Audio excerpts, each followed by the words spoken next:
They called him the Cowboy Commander because of his unorthodox tactics and bold leadership style that seemed to come straight out of the American Wild West. But Major General Lucian King Truscott Jr. would prove that sometimes the most unconventional approach is exactly what's needed to crush an enemy that thought they were invincible. What happened in Italy between 1943 and 1945 under his command would transform the Italian peninsula into a graveyard for thousands of Nazi soldiers and change the course of World War II forever. Born in Texas in 1895, Lucian Truscott grew up in a world where quick thinking and decisive action meant the difference between life and death. His father was a country doctor who instilled in him the importance of never giving up on someone, no matter how dire the situation appeared. His mother, a schoolteacher, taught him that knowledge and preparation were the foundations of success. But it was the rugged landscape of Texas itself that shaped the man who would one day earn the respect and fear of both Allied and Axis forces across the globe.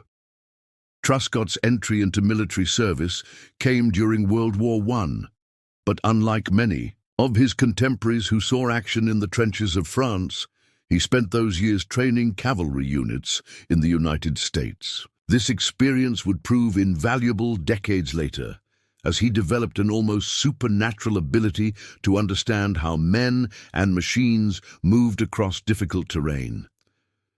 He studied every aspect of mounted warfare, from the psychology of horses under fire to the logistics of keeping large groups of mounted soldiers supplied across vast distances.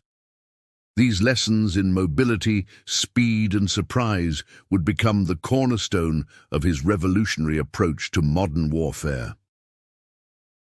The years between. The wars saw Truscott stationed across the American West and in various administrative positions that might have dulled the edge of a lesser man. But Truscott used this time to study the great military campaigns of history, paying particular attention to commanders who had achieved victory against overwhelming odds through unconventional tactics.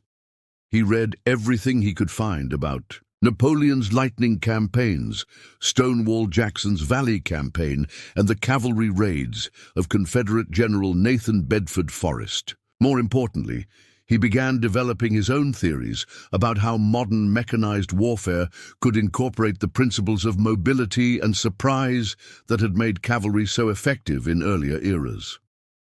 When World War II erupted across Europe, Truscott was already in his mid-40s, an age when many officers were settling into comfortable staff positions far from the front lines.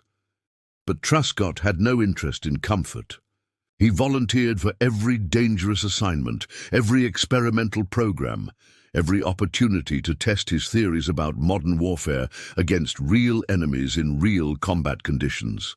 His superiors noticed his enthusiasm, but more importantly, they noticed his results. In 1942, Truscott was selected to help create and train the first American Ranger battalions, elite units designed to conduct raids and special operations behind enemy lines. Working closely with British commando units, he developed training programs that pushed men to their absolute physical and mental limits. The Rangers who emerged from Truscott's programs were unlike anything the American military had ever produced. They could march 50 miles in a day carrying full combat loads, scale vertical cliffs in complete darkness, and fight with knives, pistols, rifles, or their bare hands with equal effectiveness. But Truscott wasn't content to simply train these elite warriors and send them off to fight under other commanders. He insisted on leading them personally into combat, beginning with Operation Torch, the Allied invasion of North Africa in November 1942. It was here, in the deserts of Algeria and Tunisia, that Truscott first earned his nickname and began developing the reputation that would make him one of the most feared Allied commanders in the European theater. The nickname Cowboy Commander came from his habit of wearing a cavalry-style campaign hat instead of the standard-issue helmet. and his tendency to personally lead reconnaissance missions deep into enemy territory on horseback when vehicles couldn't navigate the terrain. But it was his tactical innovations that really set him apart from other commanders. While most Allied generals in North Africa were still thinking in terms of World War I-style set-piece battles, with clear front lines and methodical advances, Truscott was developing something entirely different. He called it fluid warfare, and it involved using small, highly mobile units to penetrate deep into enemy territory, disrupting supply lines, destroying communication networks, and creating chaos in the enemy's rear areas. His Rangers would strike without warning, inflict maximum damage, and disappear before the enemy could organize an effective response. The psychological impact of these tactics was enormous. German and Italian soldiers never knew when or where the next attack would come, and the constant threat of Ranger raids made it impossible for them to establish secure supply lines or communications networks. The success of Truscott's Rangers in North Africa caught the attention of Allied High Command, and when planning began for the invasion of Sicily in 1943, he was promoted to command an entire infantry division. The 3rd Infantry Division, under Truscott's leadership, would become one of the most effective fighting units in the entire Allied army. But it was their performance during the subsequent invasion of mainland Italy that would cement Truscott's reputation as a tactical genius and earn him the undying hatred of the German High Command. The Allied invasion of Italy in September 1943 was supposed to be a relatively straightforward operation. With Mussolini's government having already collapsed and Italian forces largely out of the war, Allied planners expected German resistance to be limited and disorganized. They could not have been more wrong. Under the brilliant leadership of Field Marshal Albert Kesselring, German forces in Italy had prepared defensive positions that turned the entire Italian peninsula into a series of interconnected fortresses. The Gustav Line, the Gothic Line, and dozens of smaller defensive positions had been constructed with typical German efficiency and attention to detail. Machine gun nests were positioned to provide overlapping fields of fire across every possible approach route. Artillery positions were zeroed in on every likely landing beach and assembly area. Anti-tank obstacles and minefields channeled attacking forces into carefully prepared killing zones. For most Allied commanders, these defenses represented an almost insurmountable challenge. The standard approach would have been to conduct systematic attacks against each defensive position, using overwhelming firepower to gradually wear down German resistance over a period of months or even years. But Truscott had no intention of fighting the kind of war the Germans expected.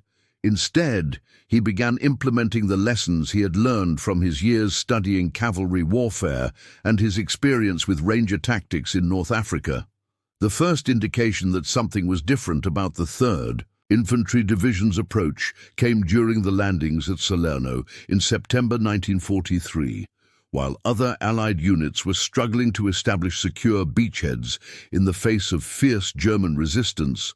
Truscott's division was already pushing inland, at a pace that seemed impossible given the terrain and the strength of enemy defenses. The secret was Truscott's emphasis on night operations and his willingness to accept risks that other commanders considered suicidal.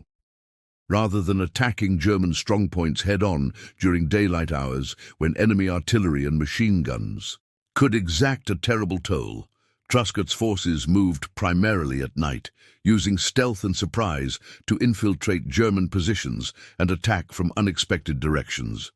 His soldiers were trained to navigate in complete darkness, using only compass and map, to communicate using hand signals and whispered commands, and to fight at close quarters with bayonets and grenades when silence was more important than firepower.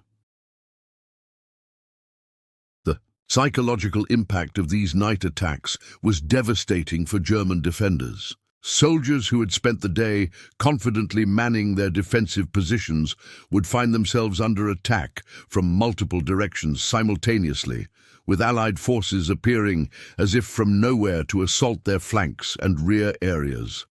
The team carefully planned fields of fire and interlocking defensive positions that looked so formidable on paper became liabilities in the darkness, as German soldiers found themselves shooting at shadows and hitting their own comrades as often as enemy attackers. But Truscott's innovations went far beyond simple night-fighting tactics.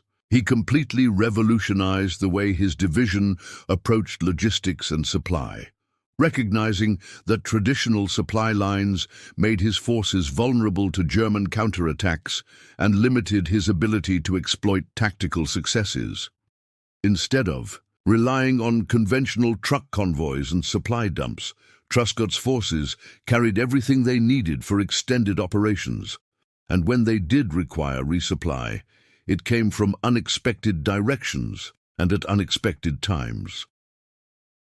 His soldiers learned to live off the land when possible, foraging for food and water while carrying only essential ammunition and medical supplies.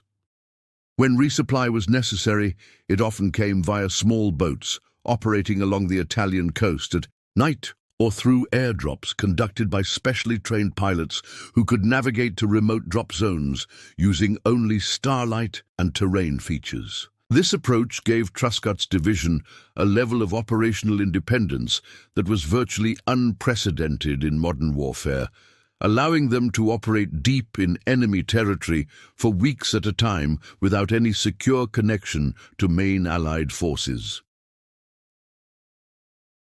The German High Command was initially puzzled by the 3rd Infantry Division's unconventional tactics, but as Allied forces pushed deeper into Italian territory throughout late 1943 and early 1944, it became clear that they were facing something entirely new and extremely dangerous. Traditional German defensive doctrine was based on the assumption that Allied attacks would follow predictable patterns, allowing defenders to channel attacking forces into prepared killing zones and then destroy them with concentrated firepower. But Truscott's forces refused to follow the expected patterns. They appeared where German intelligence said they couldn't possibly be, attacked objectives that seemed to have no tactical value, and disappeared before German counterattacks could be organized. More frustratingly for German commanders, every time they thought they had identified the 3rd Infantry Division's location and prepared to destroy it with concentrated artillery fire or air attacks, Truscott's forces had already moved to an entirely different area. The breakthrough moment came during the Battle of Anzio in early 1944, one of the bloodiest and most controversial operations of the entire Italian campaign. The original plan called for Allied forces to establish a secure beachhead south of Rome and then advance inland to cut German supply lines and force a general withdrawal from the Gustav Line further south. But the operation quickly bogged down in the face of fierce German resistance, and for months Allied forces remained trapped in a narrow coastal enclave under constant artillery bombardment and air attack. Most military historians agree that the Anzio operation was poorly planned and even more poorly executed, with Allied commanders failing to exploit their initial tactical advantages and allowing German forces to establish defensive positions that turned the beachhead into a death trap. But Truscott, who took command of Allied forces at Anzio in February 1944, saw the situation differently. Rather than viewing the German encirclement as a problem, he recognized it as an opportunity to implement his theories about fluid warfare on a larger scale than ever before. The key insight was that German forces surrounding the Anzio beachhead were themselves vulnerable to the same kind of infiltration tactics that had proven so effective during the earlier phases of the Italian campaign. The Germans had concentrated so much of their strength around the Allied perimeter that their rear areas were relatively lightly defended. More importantly, the complex network of defensive positions that looked so formidable from the Allied perspective actually created numerous blind spots and communication gaps that could be exploited by small, highly mobile forces operating at night. Truscott began by completely reorganizing the forces under his command, breaking down traditional unit boundaries and creating specialized task forces designed for specific types of operations. Some units were optimized for night infiltration, with soldiers trained in advanced camouflage techniques and equipped with silenced weapons and specialized navigation equipment. Other units were designed for rapid exploitation of tactical breakthroughs, with extra radios, medical supplies, and ammunition to allow them to operate independently for extended periods. The first major operation under this new organizational structure took place in March 1944, when Truscott launched what appeared to be a conventional frontal assault against German positions northwest of the beachhead. German commanders responded predictably, moving reserves from other sectors to reinforce the threatened area and calling for artillery and air support to destroy the attacking Allied forces. But while German attention was focused on this obvious threat, specially trained infiltration teams were already moving through the German rear areas under cover of darkness, targeting communication centers, ammunition dumps, and command posts. The results exceeded even Truscott's optimistic expectations. Within hours, German communications networks throughout the Anzio sector were in chaos, with field commanders unable to contact their superiors or coordinate defensive actions with neighboring units. Ammunition shortages began appearing in sectors that had been well supplied just hours earlier. Most critically, German artillery units found themselves under attack from small Allied forces that had somehow appeared in their midst, forcing them to abandon their carefully surveyed firing positions and relocate to areas where they could not effectively support the main defensive line. But the most devastating aspect of Truscott's new approach was its psychological impact on German soldiers and commanders. The carefully planned defensive system that had contained Allied forces for months suddenly seemed full of holes and vulnerabilities. German soldiers, who had felt secure in their positions, began reporting Allied infiltrators in areas that were supposed to be far behind the front lines. Officers who had been confident in their ability to predict and counter Allied moves found themselves constantly reacting to threats from unexpected directions.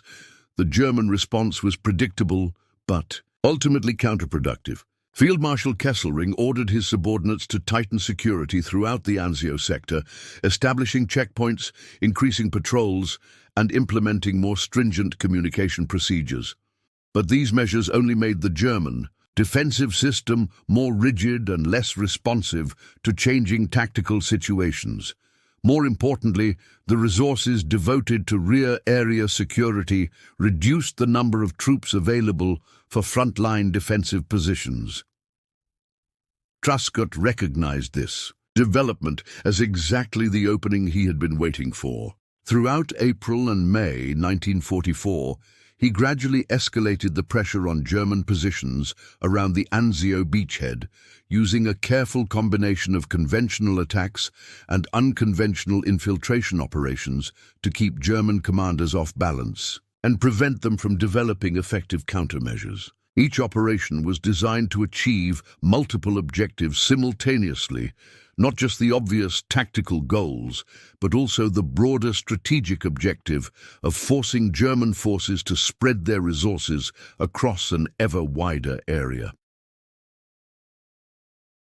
The climactic operation came in late May 1944, when Truscott launched what he called Operation Buffalo, a coordinated breakout from the Anzio beachhead that incorporated every lesson he had learned about fluid warfare during his 2 years of combat in the Mediterranean theater. Unlike previous Allied attempts to break out of the beachhead, which had focused on capturing and holding specific geographic objectives, Operation Buffalo was designed to create maximum chaos and confusion throughout the German defensive system. while avoiding the kind of prolonged fighting that would allow German reserves to intervene effectively.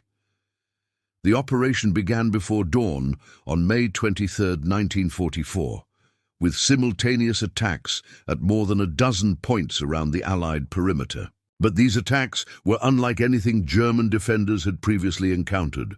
Rather than the traditional pattern of preliminary artillery bombardment followed by infantry assault, Truscott's forces moved in complete silence, using knives and bayonets to eliminate German sentries and infiltrate defensive positions before the main attacks began. Within the first hour of the operation, Allied forces had penetrated German lines at multiple points and were advancing rapidly into the rear areas, destroying communications equipment, capturing supply dumps, and spreading confusion throughout the entire German command structure. German reserves, already stretched thin by months of Truscott's infiltration operations, found themselves unable to respond effectively to so many simultaneous threats. But the most brilliant aspect of Operation Buffalo was Truscott's use of what he called phantom formations, small Allied units that used radio deception and other techniques to convince German intelligence that they were much larger forces operating in areas where no Allied troops were actually present. These phantom formations drew German reserves away from areas where real Allied attacks were taking place, creating gaps in the defensive line that were quickly exploited by Truscott's mobile task forces. The psychological warfare component of the operation was equally devastating. Allied loudspeakers broadcast false radio messages suggesting that German commanders had been captured or killed, that reinforcements were being moved to entirely different sectors, and that a general withdrawal order had been issued by German high command. German soldiers, already demoralized by months of unconventional attacks and unable to verify these reports through their disrupted communication networks, began abandoning their positions in increasing numbers. Within 48 hours, the German defensive system around Anzio had completely collapsed. Units that had held their positions for months against repeated Allied attacks were retreating in disorder, abandoning equipment and supplies in their haste to escape what appeared to be complete encirclement. German commanders, unable to maintain communications with their subordinates or accurately assess the tactical situation, issued contradictory orders that only added to the confusion. The breakout from Anzio marked the beginning of the most rapid Allied advance of the entire Italian campaign. Truscott's forces, now reorganized as the Sixth Corps, advanced more than 60 miles in less than a week, capturing thousands of German prisoners and enormous quantities of equipment and supplies. More importantly, the collapse of German resistance around Anzio forced Field Marshal Kesselring to abandon the Gustav Line and fall back to prepared positions much further north, giving up territory that German forces had held for nearly a year. But Truscott was not content to simply follow the retreating Germans at a respectful distance, allowing them to establish new defensive positions and resume the kind of static warfare that had characterized much of the Italian campaign. Instead, he implemented what he called pursuit warfare, a relentless series of attacks designed to prevent German forces from ever establishing a stable defensive line. His mobile task forces harassed retreating German columns continuously, destroying bridges and supply dumps, capturing stragglers, and maintaining constant pressure that prevented German commanders from organizing effective rearguard actions. The advance toward Rome became a masterpiece of military movement, with Truscott's forces covering ground at a pace that seemed impossible given the mountainous terrain and the strength of German resistance. The secret was his complete integration of conventional and unconventional tactics, using infantry, armor, artillery, and air power in combinations that German defenders had never encountered and could not effectively counter.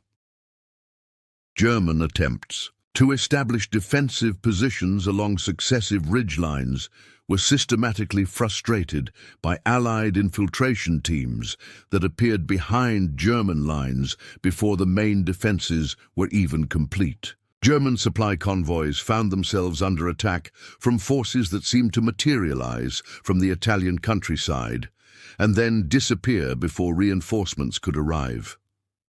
Most critically, German commanders found themselves unable to maintain the kind of secure communications networks that were essential for coordinating large-scale defensive operations.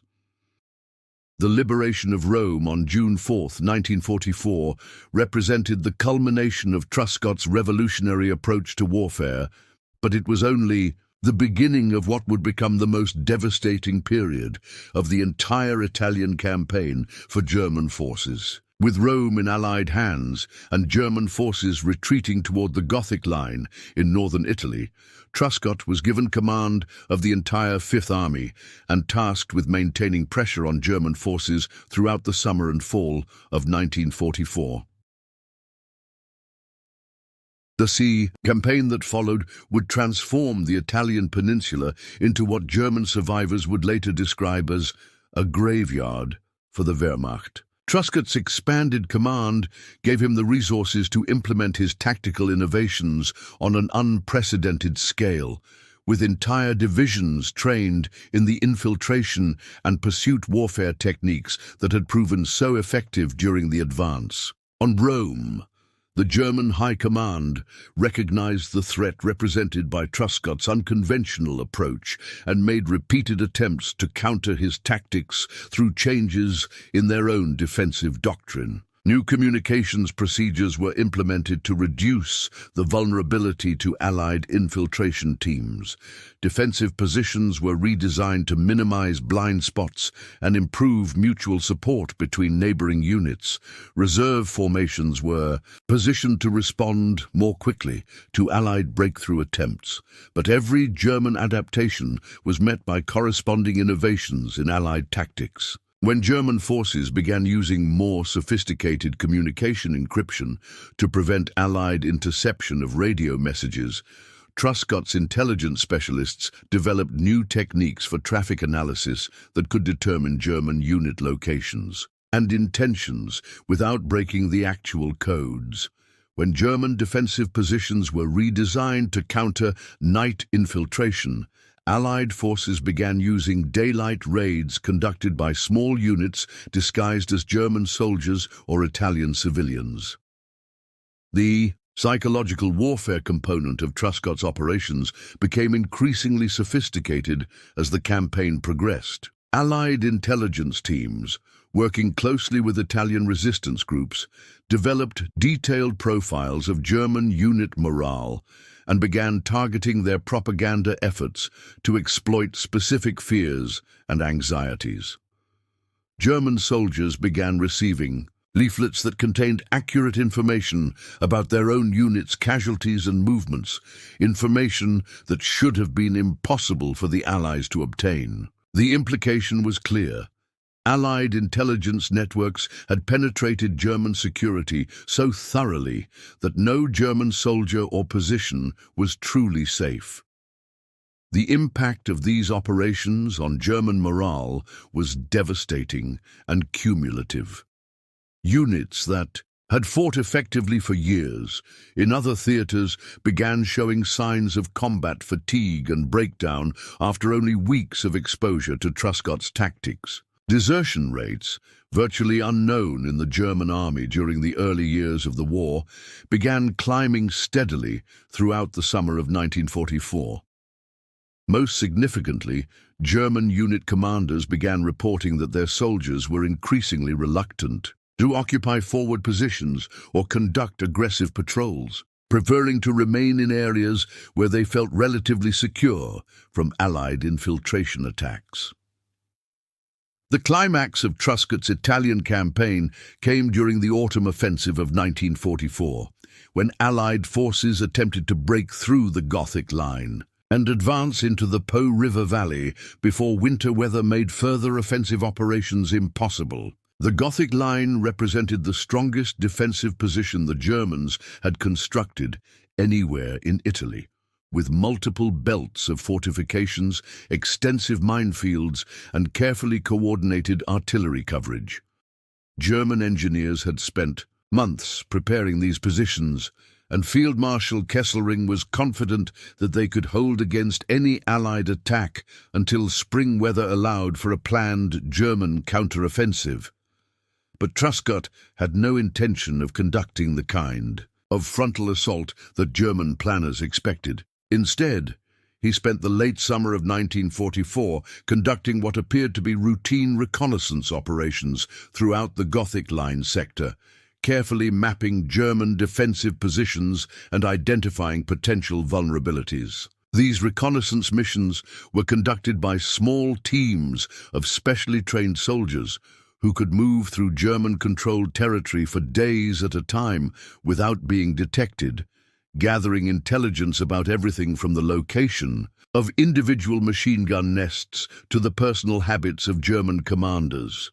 The information gathered during these reconnaissance operations revealed that the Gothic Line, despite its impressive appearance on paper, suffered from many of the same vulnerabilities that had plagued earlier German defensive positions. The complex network of fortifications created numerous communication dead zones, where Allied infiltration teams could operate without being detected. More importantly, the defensive system was designed primarily to counter conventional attacks, with insufficient provisions for dealing with the kind of multi-directional infiltration operations that had become Truscott's specialty. The offensive against the Gothic Line began in September 1944 with what appeared to be a series of probing attacks designed to test German defensive strength and identify weak points for future exploitation. German commanders responded exactly as Truscott had expected, reinforcing threatened sectors and repositioning reserves to counter what appeared to be the main Allied effort. But while German attention was focused on these obvious threats, Allied infiltration teams were already operating throughout the German rear areas, systematically destroying the communications networks and supply systems that were essential for coordinating defensive operations. The breakthrough came in early October, when a coordinated series of night attacks penetrated German lines at multiple points simultaneously, creating gaps in the defensive system that were quickly exploited by Allied mobile forces. But unlike previous breakthrough operations, which had typically focused on capturing and holding specific objectives, Truscott's forces were tasked with creating maximum disruption throughout the German defensive zone while avoiding the kind of prolonged fighting that would allow German reserves to seal the breaches. The results were spectacular. Within 72 hours, the Gothic Line had been completely penetrated, with Allied forces advancing more than 30 miles through terrain that German engineers had considered impassable for large military formations. German attempts to organize counterattacks were systematically frustrated by Allied forces that seemed to appear everywhere simultaneously, attacking from directions that should have been impossible and disappearing before effective responses could be organized. The collapse of the Gothic Line marked the beginning of the final phase of the Italian campaign, as German forces retreated toward the Alps in increasingly desperate attempts to avoid complete destruction. But Truscott's pursuit operations during the winter of 1944-1945 would prove to be the most devastating period of the entire war for German forces in Italy. The winter campaign was unlike anything that had been seen previously in the European theatre. Rather than settling into defensive positions and waiting for spring weather to resume offensive operations, Truscott's forces maintained relentless pressure on retreating German formations throughout the harshest months of the Italian winter. Small Allied units, equipped with specialized cold-weather gear and trained in mountain warfare techniques, harassed German columns continuously, destroying bridges, blocking mountain passes, and preventing German forces from establishing secure Supply lines. The psychological impact of these winter operations was perhaps even more devastating than their tactical effects. German soldiers, accustomed to the relatively predictable rhythms of conventional warfare, found themselves under constant threat from an enemy that seemed to operate by completely different rules. Allied forces appeared in locations that should have been inaccessible, struck at times when attacks should have been impossible, and employed tactics that violated every principle of traditional military doctrine. German unit cohesion began breaking down completely during the winter months, with entire formations disintegrating as soldiers abandoned their equipment and fled toward the perceived safety of German-controlled territory further north. Desertion rates reached unprecedented levels, and German commanders began reporting that many of their subordinate units existed only on paper, having been reduced to scattered groups of demoralized stragglers who were more concerned with personal survival than military objectives. The final offensive of the Italian campaign began in April 1945, as Allied forces launched their last major push toward the Alps and the Austrian border. By this point, German resistance had been so thoroughly degraded by months of Truscott's unconventional warfare that what remained of Army Group C was incapable of conducting organized defensive operations. The advance that followed was less a military campaign than a pursuit of scattered remnants, with German units surrendering in increasingly large numbers as their commanders recognized the impossibility of continued resistance. The statistics from Truscott's Italian campaign tell the story of one of the most complete military victories in modern history. German casualties during the period from September 1943 to May 1945 exceeded 400,000 killed, wounded, and captured, representing more than 80% of all German forces committed to the Italian theater. Equally importantly, the destruction of German combat effectiveness in Italy freed up Allied resources that could be committed to other theaters, contributing directly to the success of operations in France and the final drive into Germany itself. But the true measure of Truscott's achievement goes beyond simple casualty figures or territorial gains. His revolutionary approach to warfare had demonstrated that conventional military doctrine, no matter how sophisticated or well implemented, could be defeated by commanders willing to think creatively and adapt their tactics to exploit enemy vulnerabilities. The lessons learned in Italy would influence military thinking for decades, contributing to the development of special operations forces and unconventional warfare doctrine that remains relevant today.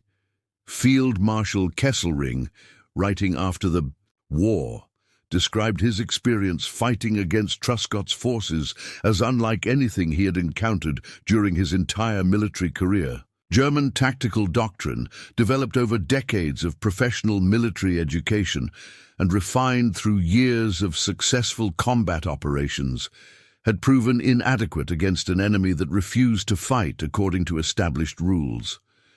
More significantly, Kesselring noted that German attempts to adapt their own tactics to counter Truscott's innovations had been systematically frustrated by the American commander's ability to stay one step ahead of every defensive measure. The German High Command's assessment of Truscott was even more revealing. Intelligence reports from the period describe him as the most dangerous Allied commander in any theater, a man whose unconventional methods posed a greater threat to German strategic objectives than entire Allied army groups operating under conventional doctrine. Heinrich Himmler himself reportedly ordered that Truscott be captured alive, if possible, so that German intelligence specialists could study his methods and develop effective countermeasures. But perhaps the most telling evidence of Truscott's impact comes from the German soldiers who survived the Italian campaign.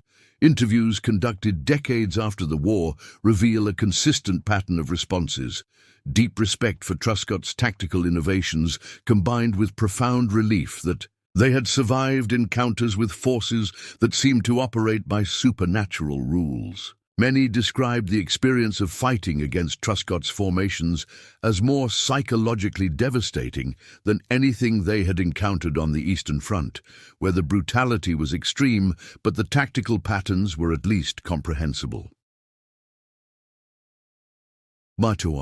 Transformation of Italy into what one German veteran called a graveyard for the Wehrmacht was the direct result of Truscott's willingness to abandon conventional military thinking and develop entirely new approaches to warfare. His combination of thorough preparation, tactical innovation, and relentless execution had achieved what many military experts had considered impossible: the complete destruction of a well-equipped, professionally led army that was fighting from prepared defensive positions on favorable terrain. When the war in Europe finally ended in May 1945, Truscott's reputation as one of history's most innovative military commanders was secure. The cowboy from Texas, who had revolutionized modern warfare, would go on to serve in various peacetime positions. But his greatest achievement would always be those brutal months in Italy when he proved that sometimes the most unorthodox approach is exactly what's needed to achieve decisive victory against a determined enemy. The lessons of the Italian campaign continue to resonate in military circles today, studied by officers trying to understand how conventional wisdom can be challenged and overcome by leaders willing to think creatively about the application of military force. Truscott's legacy is not just the tactical innovations that made him famous, but the demonstration that warfare is ultimately a contest of ideas as much as resources, and that victory often goes to the commander who can see possibilities that others consider impossible.